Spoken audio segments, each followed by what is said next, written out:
레위기 10장 1절로부터 7절 말씀 제가 봉독하겠습니다. 아론의 아들 나답과 아비후가 각기 향로를 가져다가 여호와께서 명령하시지 아니하신 다른 불을 담아 여호와 앞에 분향하였더니 불이 여호와 앞에서 나와 그들을 삼키매 그들이 여호와 앞에서 죽은지라. 모세가 아론에게 이르되 이는 여호와의 말씀이라. 이르시기를 나는 나를 가까이 하는 자 중에서 내 거룩함을 나타내겠고 온 백성 앞에서 내 영광을 나타내리라 하셨느니라. 아론이 잠잠하니 모세가 아론의 삼촌 우시엘의 아들 미사엘과 엘사반을 불러 그들에게 이르되 나와 너희 형제들을 성소 앞에서 진영 밖으로 메고 나가라 하매 그들이 나와 모세가 말한 대로 그들을 옷 입은 채 진영 밖으로 메어내니 모세가 아론과 그의 아들 엘르아살과 이다멜에게 이르되 너희는 머리를 풀거나 옷을 찢지 말라. 그리하여 너희가 죽음을 면하고 여호와의 진노가 온 회중에게 미침을 면하게 하라. 오직 너희 형제 이스라엘 온 족속은 여호와께서 치신 불로 말미암아 슬퍼할 것이니라. 여호와의 관유가 너희에게 있은즉 너희는 회막문에 나가지 말라. 그리하면 죽음을 면하리라. 그들이 모세의 말대로 하니라. 아멘. 본문 말씀 거룩한 예배, 복된 예배라는 제목으로 하나님의 말씀 선포하도록 하겠습니다. 본문 말씀은 우리가 드리는 예배가 하나님의 예배가 얼마나 거룩한 것인가 가르쳐 주시는 말씀입니다. 또한 우리가 어떻게 그 거룩한 예배를 드려야 할지도 가르쳐 주시는 말씀입니다. 이 사건은 나답과 아비후가 제사장으로 임명받은 다음에 바로 그 즉시 일어난 사건이에요. 이들이 여러 번 이 제사를 드리고 또 여러 번 같은 죄를 반복한 다음에 일어난 일이 아니라 단 한 번 다른 불로 분향하였을 때에 사형이라는 중징계를 하나님께서 내리신 것이었어요.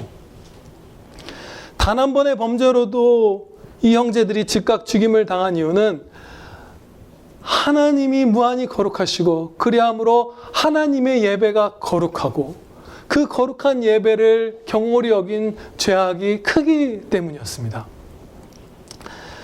그렇지만 하나님께서는 결코 예배를 자녀들에게 공포의 시간으로 허락해 주지 않으셨습니다. 오히려 7일 중에 가장 은혜가 넘치는 한 주의 첫날 이 주일을 허락하시고 그 주일이 반지라면 그 반지 가운데 껴져 있는 보석과도 같은 가장 은혜로운 시간이 바로 이 한 시간입니다. 은혜를 주시려고 허락하신 시간이에요. 오늘 본문 말씀의 이 이야기에서도 제사장인 나답과 아비후가 범죄하였음에도 불구하고 이제 너희랑 안 만나겠다라고 하나님께서 하시지 않으시죠? 계속해서 제사를 드리게 허락하신 것은 가혹하시고 잔인하신 것이 아니라 죄인을 하늘 아버지께서 만나주시는 그 은혜를 끊지 않으신 사랑의 증거입니다. 예배는 우리가 하나님의 말씀대로 드린다면, 이들처럼 말씀에서 벗어나지 않는다면, 또 하나님을 사랑하고 경외하면서 드린다면 죄악이 때때로 우리 안에 틈을 타고 우리의 불완전함이 있어도 다 용서하시고 다 받아주실 것입니다. 나답과 아비후 형제는요, 이들의 범죄를 좀 구체적으로 보면은요, 여호와 앞에, 그 여호와의 제단 앞에 하나님께로부터 내려온 그 거룩한 불이 있었지만 다른 불을 가져다가 향로에 그 불을 피워서 분향한 그 죄를 범한 것이었어요.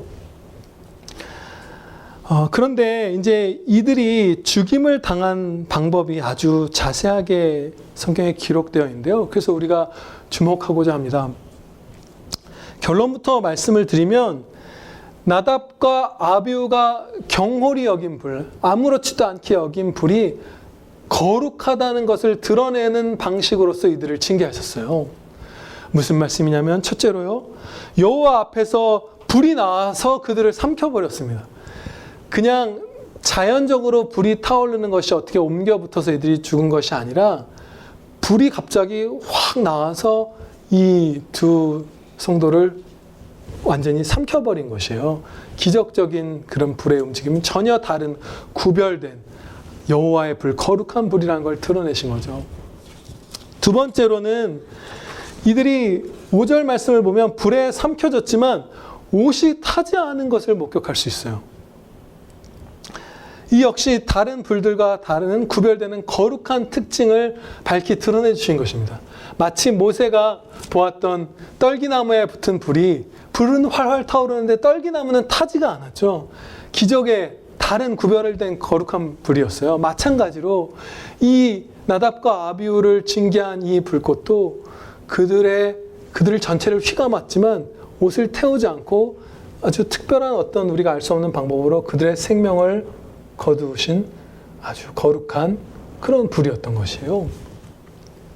이처럼 그들이 멸시한 불이 하나님의 거룩한 예배를 위한 거룩한 불이었다. 너희가 거룩하다는 사실, 이 예배가 얼마나 거룩하다는 사실을 기억해야 한다라고 그 시대의 백성들과 우리 모두에게 가르쳐 주시는 방식으로 징계하신 것입니다.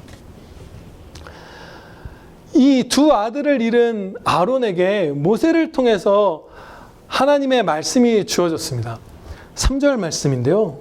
모세가 아론에게 이르되 이는 여호와의 말씀이라 이르시기를 나는 나를 가까이 하는 자 중에서 내 거룩함을 나타내겠고 온 백성 앞에서 내 영광을 나타내리라 하셨느니라.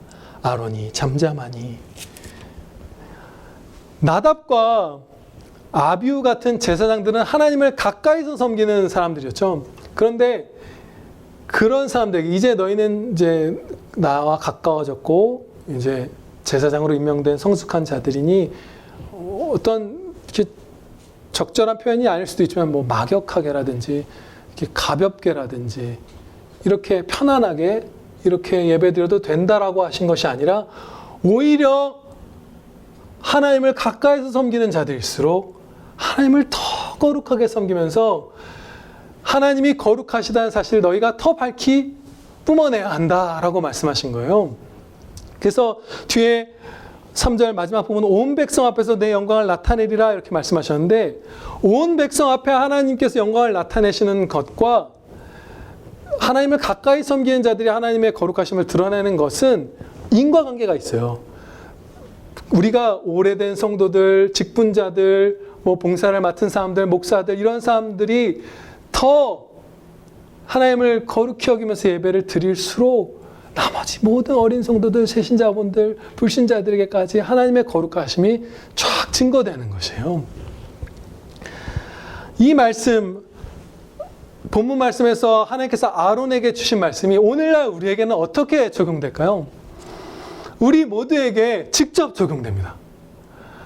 오늘날에는 이 구약시대처럼 제사장만 성소에 들어가고 그 가운데서도 대제사장만 1년에 한 번 가장 거룩한 곳 지성소에 들어가는 이런 구별이 없어요. 우리 모든 사람이 하나님의 은혜의 보좌 앞에 나아가 직접 그리스도 안에서 간구드리고 한자리에 모여 예배드리고 이런 식으로 이 당시 구약시대의 율법과 같은 제사장, 대제사장과 같은 구별은 사라져버렸잖아요. 우리 모두에게 직접적으로 이 가까운 자에게 내 거룩함을 나타내시겠다 하신 말씀, 더 거룩히 여김을 받으시겠다 하신 말씀이 적용되는 것이에요. 물론 모든 성도에게 동일한 정도로 적용되지는 않을 것입니다. 목사에게 가장 엄중하게 이 거룩함을 드러내라고 하나님께서 명하시고 그 충성을 바라실 것이고요. 요구하실 것이고 또 그 다음으로는 장로님 그리고 안수집사님들 이런 분들 또 봉사를 아직 아무것도 맡지 않은 분보다는 청소도 하시고 음식도 하시고 성가대도 하시는 이런 분들에게 더 거룩함을 나타내게 하실 것이고 청소년들보다는 신앙의 연륜이 긴 그런 중장년층의 성도들에게 더 거룩히 여김을 받으시려고 더 요구하실 것이에요. 그러니까 우리가 이제는 익숙해졌으니까 예배를 막 1000번, 10,000번쯤 우리가 드렸으니까 이제는 풀어줘도 되고 그냥 익숙한 거니까 교회에 막 사물함도 있고 성가대원 하면 뭐 내 집 안방 같으니까 풀어지는 것이 아니라 오히려 한 행동, 한 말을 우리가 더 조심하면서 특히 본문 말씀에서는 예배죠. 예배에 있어서는 더욱 그러해야 하는 것입니다.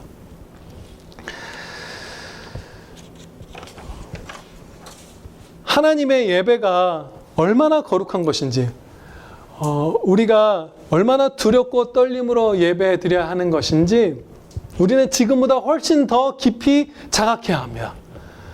아무리 더 이것을 깊이 깨달아도 과함이 없어요. 왜냐하면요, 예배는 사실 천국에서 완전해질 거예요. 그것을 향해서 우리가 전진하는 거예요. 아직 우리가 죄를 범하는 죄인임에도 불구하고 그리스도 안에서 하늘의 아버지 하나님께 예배드릴 은혜를 특별히 입은 거예요. 그래서 우리의 목표치는 천국의 성도들처럼, 천사들처럼 예배드리는 것이기 때문에 계속해서 이 예배의 거룩함을 자각하는 것에 전혀 과함이 없습니다. 더 그래야 합니다. 성경 전체에 기록된 몇몇 이 비슷한 본문 말씀과 아주 비슷한 사건들을 살펴봄으로써 예배의 거룩함에 대해서 우리가 깊이 자각하고자 합니다. 먼저 대제사장 엘리의 아들 홈리와 비나스도 젊을 때 그 사형을 당했어요. 그런데 한나란 씨의 그 두 형제가 마치 나답과 아비후처럼 목숨을 잃었는데요. 그 이유가 하나님 말씀에 이렇게 기록되어 있습니다. 이 소년들의 죄가 여호와 앞에 심히 크면 그들이 여호와의 제사를 멸시함이었더라. 많은 그들의 죄악상들이 기록되어 있지만 가장 중요하다고 언급하신 것은 여호와의 제사를 멸시한 것이다. 이렇게 말씀하셨어요. 그리고 두 번째로 우시아 왕의 사건이 있습니다. 우시아 왕은 아주 착하고 충성된 성도였어요. 이스라엘이 남과 북으로 분열된 다음에 북이스라엘과 남유다 왕국의 선한 왕은 정말 소수였습니다. 근데 그 한 줌 되는 충성된 왕 중에 하나가 우시아였어요. 심지어 이분은 16살의 왕위에 올랐는데 하나님을 경외하며 하나님의 말씀대로 유다 백성들을 통치했던 그야말로 믿음의 큰 용사였어요. 그런데 태평성대를 누리는 가운데 교만하여졌다. 이렇게 기록되어 있고, 그리고 한 가지 예배에 대한 범죄를 합니다. 예배는 특히 이분도 분향을 하다가 징계를 입었는데, 분향하는 것은 제사장의 임무예요. 나답과 아비후처럼. 근데 이분은 왕임에도 불구하고, 정치 영역의 통치자임에도 불구하고 종교 영역까지 교만하게 넘보았던 것이에요. 그래서 직접 분향을 하려고 했고, 그것을 제사장들이 말리는데, 말리는 제사장들에게 화를 내는 그 순간에 숨길 수 없는 위치에 그 이마에 그 문둥병이 발생했습니다. 그리고 평생 그 병이 낫지 않았어요. 16살 때부터 하나님의 말씀을 따라서 온 유다 왕국을 충성되게 섬겨왔던, 다스렸던 그 성도조차도 예배를 멸시했을 때 이렇게 중대한 징계를 받았던 것입니다. 초대교회 성도 부부였던 아나니아와 삽비라도 예배를 더럽힌 즉시 사형받았습니다. 아나니아와 삽비라는 언뜻 우리가 생각할 때 예배와 관련된 범죄가 아니라고 생각할 수도 있어요. 근데 그것은 우리의 착각이고요. 하나님께 드리는 11조와 감사의 예물, 헌금, 예물을 바치는 것은 예배의 아주 중요한 요소죠. 이들은 그 예물을 바침에 있어서 범죄하고 성령님을 속이려 했다라고 나오거든요. 그럼으로써 예배에 범죄를 범한 것이고, 그리하여 구약에서만이 아니라 신약시대의 우리와 같은 성도들도 예배를 멸시할 때 하나님께서 진노하신다는 사실을 그 말씀을 통해서 드러내어 주셨습니다. 이처럼 하나님의 예배는 지극히 거룩한 것으로서 우리가 두렵고 떨림으로 드려야 합니다.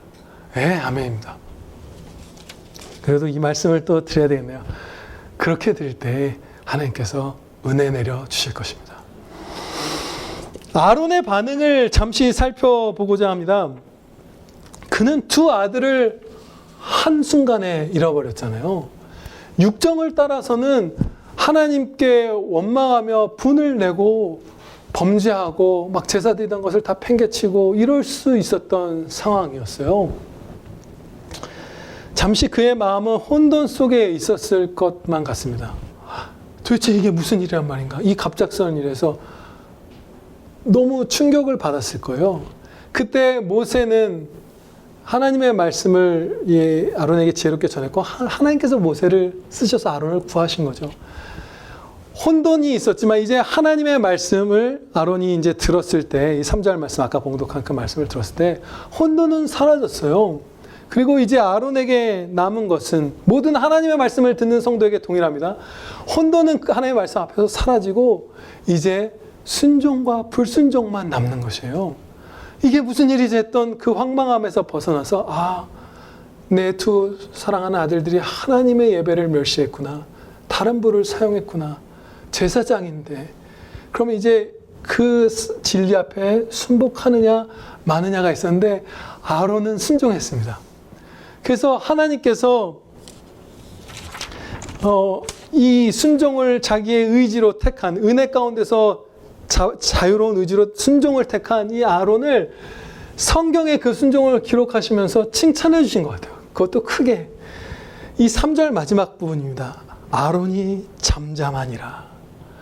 이 아론은요, 이것을 성경에 기록하였다는 사실을 아마 이 사라 생전에 알았을 거예요. 모세를 통해서 이 레위기를 기록할 때 마치 이런 것과 같은 것이죠. 내 아들 아론이 이때 분내지 않고 이 어려운 순종에 잠잠히 내 말씀에 따랐다, 내 말에. 이것을 마치 칭찬해 주시는 것만 같아요. 제가 이제 종종 범하는 예배에 대한 죄악들이 몇 가지가 있어요. 그래서 그것을 이제 회개하고 멸하여 달라고 간구드리고, 지금 주여 그 죄를 범하지 않기 위해서 싸우면서 기도드리고 그 예배드리고 있고 또 예배를 준비해 왔거든요. 지금도 그 싸움을 하고 있죠. 여러분 모두도 아론처럼, 저는 먼저 이 말씀을 받았으니까 그 아론의 본을 받았고요. 여러분 모두 오늘 하나님의 말씀이 들릴 때 순종을 택하시길 바랍니다. 아멘입니다. 이제 이 중요하고 거룩하고 복된 말씀을 적용하도록 하겠습니다. 우리가 드리는 이 예배의 각 순서에 맞춰서 7가지로 우리가 적용을 하도록 하겠습니다. 첫째로요, 예배가 시작되기 전에 기도로 우리가 예배를 준비해야 할 것입니다. 예배당에 나오면 반가운 사랑하는 우리 형제들과 인사를 나누세요. 그리고 섬기는 일들 많이 여러분들 하시는 거 정말 그 아름다운 일도 하십시오. 청소도 하시고 커피도 내리시고 여러 가지를 다 하시고요. 그리고 예배가 시작되기 10분 전 혹은 5분 전에는 자리에 앉아서 기도를 드리셔야 합니다.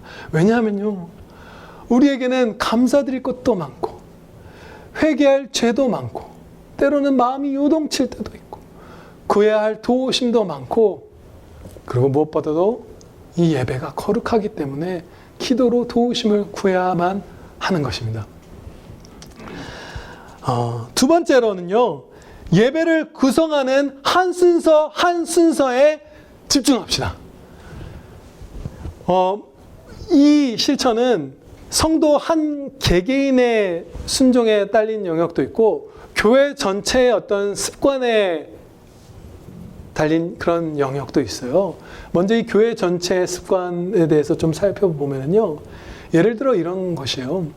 제가 제 채플들도 많이 들어봤고 여러 교회들 행사들 많이 가서 예배를 드리고 이러면서 보다 보면 거의 예외 없이 나타나는 안타까운 모습들이 있어요.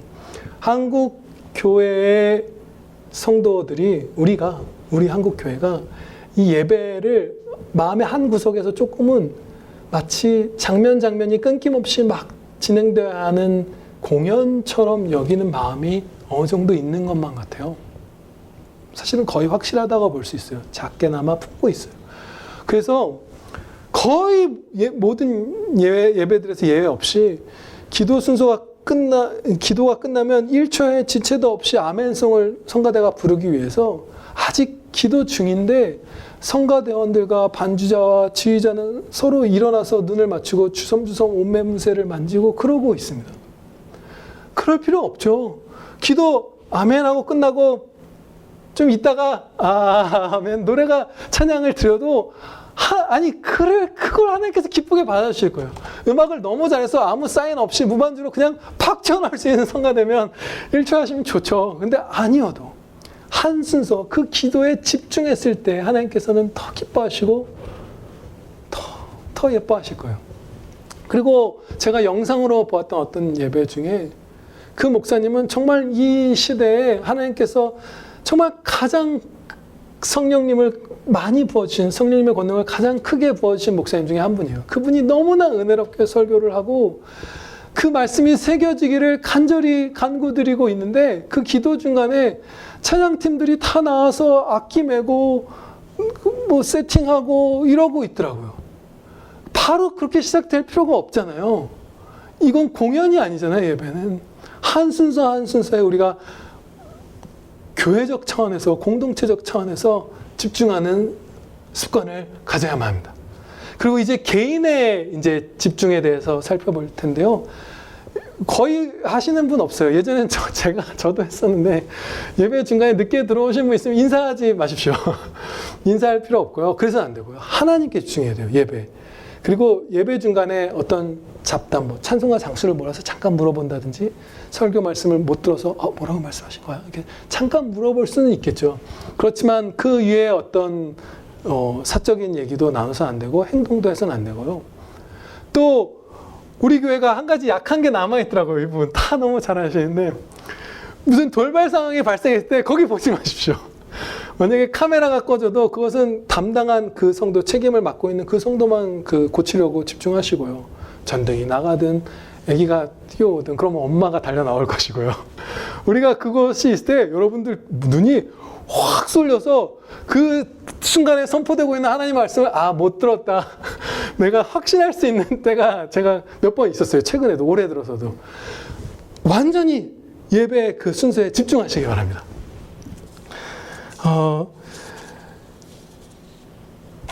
이제 다음 세 번째 실천으로는요. 다 함께 신앙 고백이나 성경 봉독을 할 때 조화롭게 한 목소리처럼 봉독해야 합니다. 사도신경도 그렇고요. 그러려면 기준이 필요하죠. 기준은 항상 이 앞에서 인도하는 예배 인도자, 목사님이 될 수도 있고 뭐 장로님이 될 수도 있고 누가 될 수도 있죠.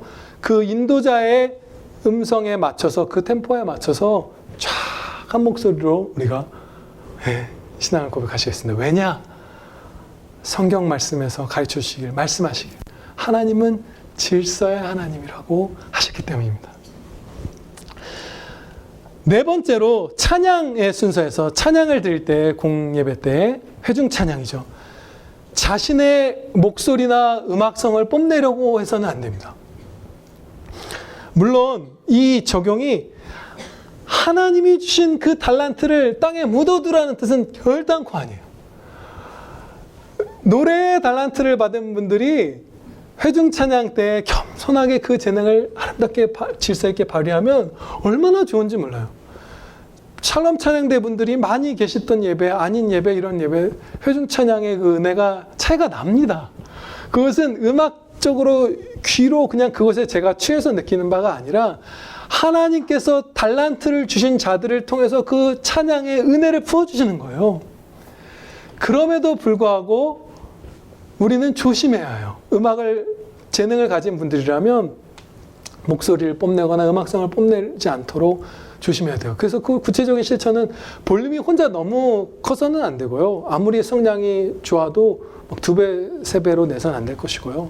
또 호흡이 아무리 길어도 다른 회중들이 끝나는 그 시점마다 그 악구들마다 끝내야 돼요. 저 막 길게 혼자 뻗으면 안 돼요. 그래서 하나님이 주신 달란트를 예수님의 겸손으로 활용해서 100% 열매 맺으시길 바랍니다. 네. 다섯 번째 적용은 대표로 기도를 드릴 때, 우리가 함께 기도를 드릴 때 대표로 기도를 인도하신 분 있죠? 그것에 대해서 조금 세세하게 살펴보고자 합니다. 대표로 기도를 인도하는 것에는 중한 책임이 따라요. 왜냐하면 하나님께 드리는 예배 가운데에서 하나님의 은혜의 보좌 앞에 직접 나아가 드리는 기도이기 때문이고요. 모든 기도가 그렇죠. 근데 예배 가운데 있는 기도예요. 또 이 주일의 공예배의 공기도는 가장 은혜 받는 기도잖아요. 그러면 우리 모두가 또 한국교회와 대한민국과 세계 이웃들이 은혜를 얼만큼 받을 수 있느냐 마느냐의 그 책임을 지고 이 앞에 나와 대표로 기도를 인도하는 것이에요. 그렇기 때문에 아주 중요한 책임인데요. 예배라서 그렇고 여러 책임들이 있어서 그 대표 기도의 구체적인 실천 3가지를 살펴보면요. 먼저 하나님을 경외하고 사랑하고 신뢰하면서 기도드려야 합니다. 네, 당연해 보이지만 자칫 우리가 이래요. 이 기도를 드려도 하나님이 안 들어주시면 어떡하지? 약속이 있는데 은혜를 주신다고 하셨는데 그 확신이 약해질 때도 때로 있는 것이죠. 하나님을 향한 사랑이 약해질 때도 있고 경외함이 약해질 때도 있고. 두 번째 실천은 그 마음이 결코 미지근해서는 안 되고 뜨거워야 합니다. 그렇다고 감정적으로 막 과장된 표현을 해야 되고 목소리가 다 커야만 하고 그런 것은 결단코 아니에요. 차분하게 기도하실 수 있고 감정적으로 막 눈물이 나거나 이러지 않을 수 있어요. 얼마든지 그럴 수 있어요. 그렇지만 그 기도는 그 심령으로부터 뜨겁게 하나님께 아뢰는 간구여야만 합니다. 고백이어야만 해요. 왜냐하면요, 하나님을 향한 사랑, 충성, 감사, 통회하는 심령, 은혜에 대한 소망, 이런 것들은 미지근할래야 미지근할 수가 없는 것이기 때문입니다. 예, 뜨거워지게 우리가 기도해야 합니다. 네가 이같이 미지근하여 뜨겁지도 아니하고 차지도 아니하니 내 입에서 너를 토하여 버리리라. 하나님의 말씀이에요. 정말 불타오르시기를 축원합니다. 세 번째, 이 대표 기도에 있어서의 세 번째 실천은요, 대표 기도로 나와서 기도 드릴 때마다 변화가 있어야 한다는 것이에요. 오늘 유한석 지사님도 기도가 많이 변화가 있으셨어요. 저번과 달리. 굉장한 정말 감사 가운데 기도를 드릴 수 있었는데요. 변화가 있어야 돼요. 그리고 이 변화가 있어야 한다는 것을 제가 정직하게 기도드려야 한다는 것, 하나님의 자비를 의지해야 한다는 것, 이 3가지를 묶어서 살펴볼게요. 변화가 있어야 한다 기도에는, 정직하게 기도드려야 한다, 하나님의 자비를 의지해야 한다. 이 3가지를 묶어서 살펴볼게요. 연관이 되거든요. 대표로 기도할 때마다 내용의 변화가 있어야 해요. 근데 물론 기본적인 틀은 있습니다. 감사 기도를 드리고 영혼과 육신의 환난을 당하고 있는 성도들을 위한 중보를 드리고 위정자들을 위해서 기도드리고 말씀 선포, 목사를 위해서 기도드리고 이 모든 것들 우리가 모두가 다 잘하고 계시는 그 틀을 어느 정도 갖고 있는 것은 하나님께서 아주 기뻐하시는 합당한 틀입니다. 그러나 그 안에서 세부적인 변화가 있어야 되는데요. 지난주 최학민 선생님도 그렇고 이번 주 유한석 지사님도 그러셨어요. 기도가 막 이렇게 막 생기 있게 변화가 되었어요. 근데 그것이 마땅한 게 우리가 살아가면서 받는 은혜도 때마다 새로운 은혜를 받아가고 있고 죄도 계속 지어서 또 그 죄를 자각하고 회개하는 것도 계속되고 있고 진리, 하나님의 말씀도 계속해서 더욱더 배워가고 있잖아요. 그러면 1월에 기도드릴 때 나와 10월에 기도드릴 때 나는 다른 영혼의 상태에 처해 있는 것입니다. 다른 정황 가운데 있는 것이에요. 그래서 그때 품은 것들을 정직하게 하나님 앞에 다 토설한다면 기도의 변화가 있을 수밖에 없습니다. 그렇게 기도의 변화는 정직한 간구랑 연결이 돼요. 그런데 이렇게 정직하게 기도드린 것을 막아서는 우리의 원수가 대표적으로 한 가지 있습니다. 그것은 내가 지난 한 주간, 지난 한 달간 이렇게 많은 죄를 범하면서 살아왔는데 과연 하나님께서 내 기도를 들어주실까? 기뻐하실까? 내가 이렇게 부족한 점이 많은데 이것들 다 아버지께 맡겨도 맡아주실까? 내 깊은 죄를 용서해 주시며 고쳐주시기를 과연 내가 아뢰면 진짜 용서해 주실까? 괜찮은 걸까? 이런 것들이 우리를 막아서요. 무한 은혜, 십자가의 주 예수 그리스도를 내어주신 아버지의 은혜와 자비하심을 우리가 잠시 잊는 거예요. 그래서 하나님의 자비하심을 의지해야 합니다. 그러면 정직한 간구를 드릴 수가 있고 기도가 아름답게 때마다 철마다 피어나는 열매처럼 될 수 있는 것이에요. 그렇게 기도를 드시면 되고요. 이 실천을 격려하는 하나님의 말씀 시편 51편 17절 말씀을 제가 봉독하겠습니다. 하나님께서 구하시는 제사는 상한 심령이라. 하나님이여 상하고 통회하는 마음을 주께서 멸시하지 아니하시리이다. 아멘. 예, 아멘입니다. 아무리 100번의 죄를 지었어도 사람에게도 70번씩 7번 용서하라고 하신 하나님은 10,000번의 죄도 용서해 주십니다. 상하고 찢어지는 그 회개의 마음으로 나아오시면 됩니다. 예.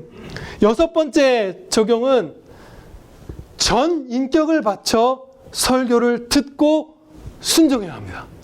예, 아멘입니다.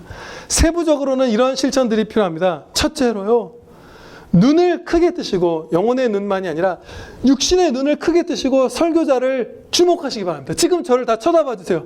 지금 저를 보지 않고 계시는 분들 저를 보십시오. 누구지? 희은아, 봐. 소망아, 봐. 집사님, 석윤 집사님, 저 보세요. 저를 보세요. 지금 다 저를 보세요. 왜? 이유가 있습니다.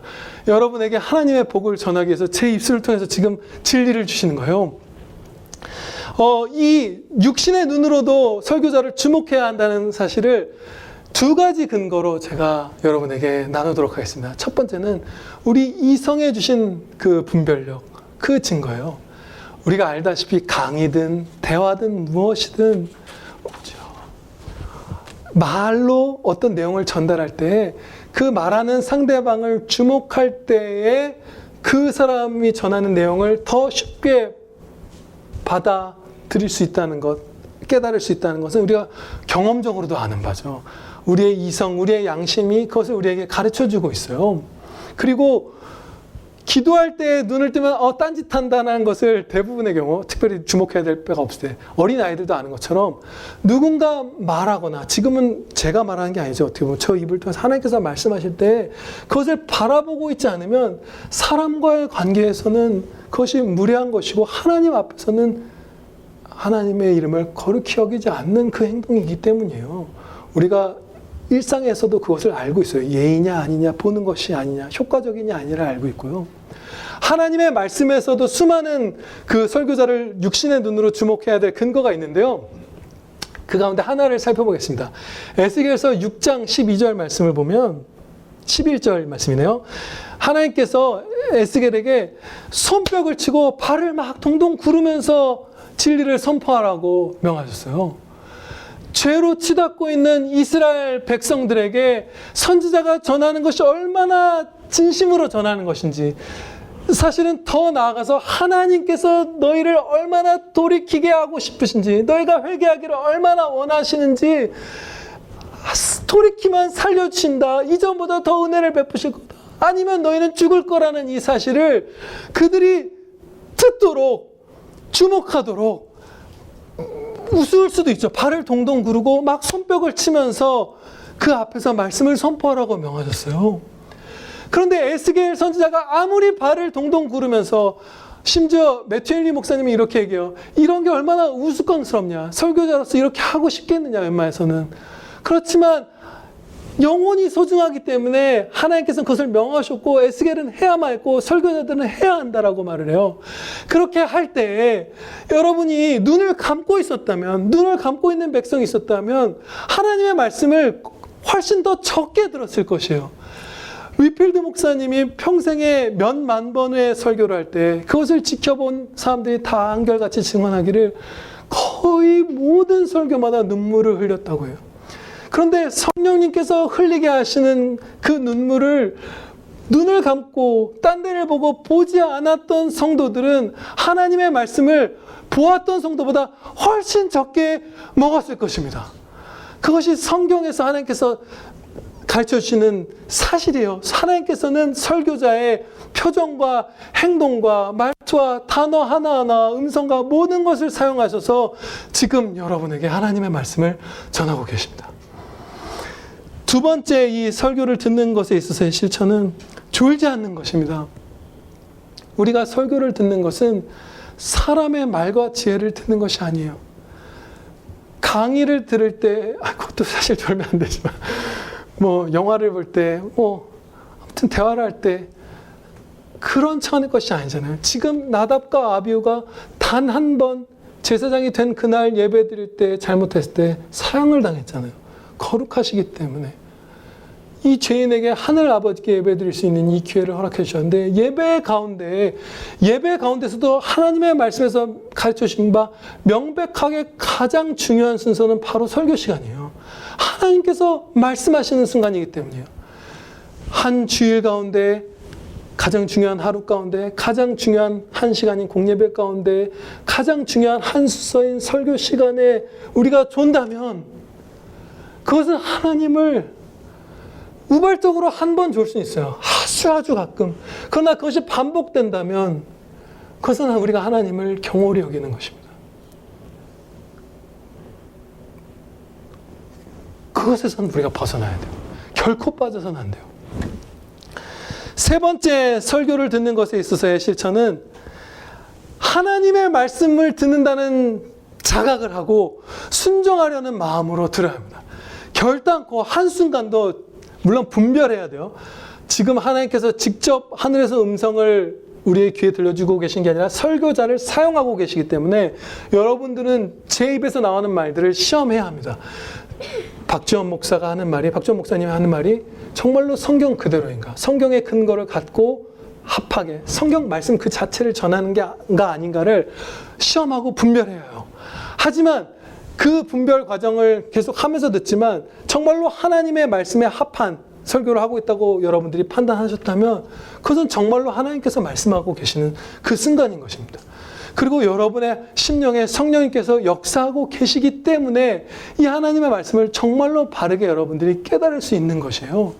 설교자를 통해서 귀의 음성을 들려주시고 성령 하나님께서 역사하셔서 심령에 새겨주고 계시는 순간입니다. 예, 항상 하나님의 말씀을 듣는다는 자각으로 설교에 집중하시기 바랍니다. 마지막 적용입니다. 7번째 적용입니다. 예배의 모든 순간에 은혜를 기대합시다. 아멘. 많은 은혜 지금도 주실 거예요. 지금 예배 시간 얼마 안 남았죠? 그렇지만 지금부터 여러분이 은혜를 기대하고 하나님께 은혜를 구해도 여러분 은혜 많이 받고 다 전진하실 거예요. 네. 우리가 마음에 불만이 있거나 감사가 없거나 낙심하였을 때, 아니면 무슨 세상을 사랑할 때, 이런 식으로 다양한 죄에 좀 많이 우리가 이렇게 빠져들어 있을 때는 예배에 나와서도 이렇게 영혼이 마치 딴 데 가 있는 사람처럼 예배 자리에 그냥 앉아 있기만 할 때가 있어요. 그런데 다른 날보다 주일 가운데서 이 예배 시간, 하나님께서 은혜를 더 많이 주시는 시간이잖아요. 아무리 지난 월, 화, 수, 목, 금, 토를 우리가 비참하게 살아왔고, 죄악되게 살아왔고, 지쳤고, 아팠고, 나빴고 하더라도 이 예배 시간에 예배를 바르게 드린다면 정말로 많은 은혜를 우리가 입습니다. 네, 정말로 많은 은혜를 입어요. 저도 그렇게 정말 토요일 새벽, 주일 아침 새벽까지도 정말 수치스러운, 하나님께 정말 죄송스러운 죄를 짓다가도 주일날 예배 자리에 와서 그 은혜를 입은 적이 있어요. 지금도 기억나는 어떤 아주 큰 은혜를 입었던 날이 있어요. 하나님께서는 그렇게 이 예배 시간에 특별히 은혜를 베풀어 주십니다. 예, 아무리 어떻게 하더라도 예배 때에 거룩하게 이 예배를 드리는 성도인가, 그걸 선택한 성도인가, 아니면 그냥 낙심하여 널브러져 있기를 선택한 성도인가에 따라서 그 성도의 길이 확연하게 갈라집니다. 여러분, 각 사람이 자기 자신의 인생 역사에서도 그 모습을 확인할 수 있고요. 예배에 어떻게 참여했는가에 따라서 내가 어떻게 성화를 이루고 은혜를 입고 복을 받고 하는 건지를 확인할 수 있고, 우리가 우리의 형제들의 삶에서도 이 공예배에 따라서 어떻게 참석하느냐에 따라서 한 성도의 삶이 어떻게 피어나는지 아니면 시들어가는지를 목격하게 돼요. 근데 언뜻 생각하기를 원래 믿음이 좋은 성도라서 공예배 때 잘 드려서 그가 은혜 입는 거지 특별히 예배 그 한 시간에 좌우된 것은 아닐 거다라고 우리가 생각할 수 있어요. 그것은 착각입니다. 앞서 이유를 말씀드렸으니까 다시 반복하진 않을게요. 이 은혜를 가장 많이 부어주신 이 예배의 순간에 여러분들이 거룩하게 참여하신다면, 하나님께 온 마음을 쏟았다 예배 드리신다면 그 삶은 반드시 변화됩니다. 네. 그런데 우리가 마지막 이 적용을 새기고 마칠게요. 머뭇거릴 필요 없습니다. 머뭇거리게 될 수 있어요. 아, 내가 나 지난 2주간 연속으로 예배 빠졌는데 이번 주 나와서 내가 막 맨 앞자리에 나와서 그렇게 예배 드려도 될까? 내가 막 무슨 이런저런 죄를 지었는데 찬양 드릴 때 막 목소리를 마음껏 내면서 막 웃으면서 행복하게 찬양드려도 될까? 하나님을 그렇게 경외하여도 될까? 돼요. 여러분들은 지금 설교의 이 마지막 시간 동안, 앞으로 이제까지도 그러시는 분들 많지만, 모세의 설교를 듣는 여호수아처럼 설교를 들으십시오. 예, 사무엘의 말을 듣는 다윗처럼 여러분 설교를 들으시고요. 사도들의 설교를 들었던 스데반처럼 지금 설교를 들으세요. 가슴을 펴시고 영혼의 눈을 뜨시고 육신의 눈도 뜨시고 은혜 받을 거다. 그리스도를 십자가에 나를 구원하시기 위해서 내어주신 하나님께서 내게 무엇을 주시지 않겠느냐라는 사랑받는 자녀의 마음으로 지금 나머지 예배의 시간을 드립시오. 예, 여러분들이 경건한 성도가 된 다음에서야 그렇게 예배 드릴 필요 전혀 없습니다. 어떤 방황하던 한 청소년이, 고등학생이 모범생이 되고자 했을 때, 야, 너 시험 점수가 반에서 5등 안에 들어야 앞자리에 앉고 모범생처럼 필기하고 해. 너 그 전에는 웃기지 마. 너 그냥 뒷자리에 앉아서 딴짓이나 하고 앉아있어. 집에서 공부해. 이렇게 말하는 사람 세상에도 없어요. 하물며 상한 심령을 하나님께서 구하는 제사다라고 말씀하신 자비의 하나님께서는 지금 당장 우리가 다윗처럼 예배 드리기 원하고 그렇게 하면 그것을 민망하게 우리가 수치를 당하게 하시는 것이 아니라 힘을 북돋아 주시고 그것을 받아 주십니다. 기도드리시겠습니다. 아버지 하나님, 저희가 오늘부터 천국 가는 날까지 이미 이 땅에서 가장 경건한 성도처럼 예배드리게 하여 주시옵소서. 도와주시옵소서. 머뭇거리지 않게 하여 주시옵소서. 예수 그리스도의 이름으로 기도하렵나이다. 아멘.